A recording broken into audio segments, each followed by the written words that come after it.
उत्तर प्रदेश की योगी आदित्यनाथ सरकार ने प्रदेश में काम करने वाले सरकारी कर्मचारियों की चल अचल संपत्तियों का ब्यौरा मानव संपदा पोर्टल पर देने का आदेश दिया था, लेकिन अभी तक केवल 26% कर्मचारियों ने ही अपनी चल अचल संपत्तियों की जानकारी दी है। इसे लेकर उत्तर प्रदेश के मुख्य सचिव मनोज कुमार सिंह ने साफ कर दिया है कि 31 अगस्त तक संपत्तियों का ब्यौरा देने वालों को ही अगस्त महीने का वेतन दिया जाएगा, बाकी सभी की सैलरी रोक दी जाएगी। उत्तर प्रदेश में इस समय 17,88,429 सरकारी कर्मचारी हैं। इनमें से करीब 26% कर्मचारी ही ऐसे हैं जिन्होंने अपनी संपत्ति का ब्यौरा ऑनलाइन दिया है।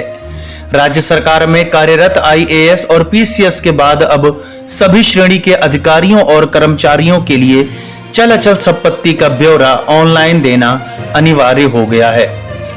इस संबंध में कार्मिक विभाग द्वारा जारी सरकारी आदेश में सभी को 30 जून तक अपना विवरण जमा करना था।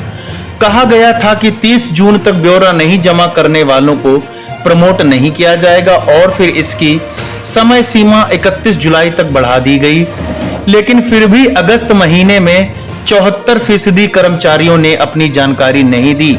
इसके लिए अब 31 अगस्त तक की आखिरी डेडलाइन दी गई है। कार्मिक विभाग के प्रधान सचिव एम देवराज ने मुख्य सचिव द्वारा जारी आदेश को सभी अपर मुख्य सचिवों, प्रमुख सचिवों, सचिवों के साथ ही विभागाध्यक्षों और कार्यालयाध्यक्षों को भेज दिया है। आदेश में कहा गया है कि चल अचल संपत्ति का ब्यौरा नहीं देने वाले कर्मचारियों के प्रमोशन पर विचार नहीं किया जाएगा। आपको बता दें कि मानव संपदा पोर्टल पर संपत्ति का विवरण देने की व्यवस्था पहली बार की जा रही है, इसलिए शुरुआती कठिनाइयों को ध्यान में रखते हुए कर्मचारियों को पोर्टल पर विवरण देने का एक और मौका देते हुए इसकी अंतिम तिथि 31 अगस्त तय कर दी गई है।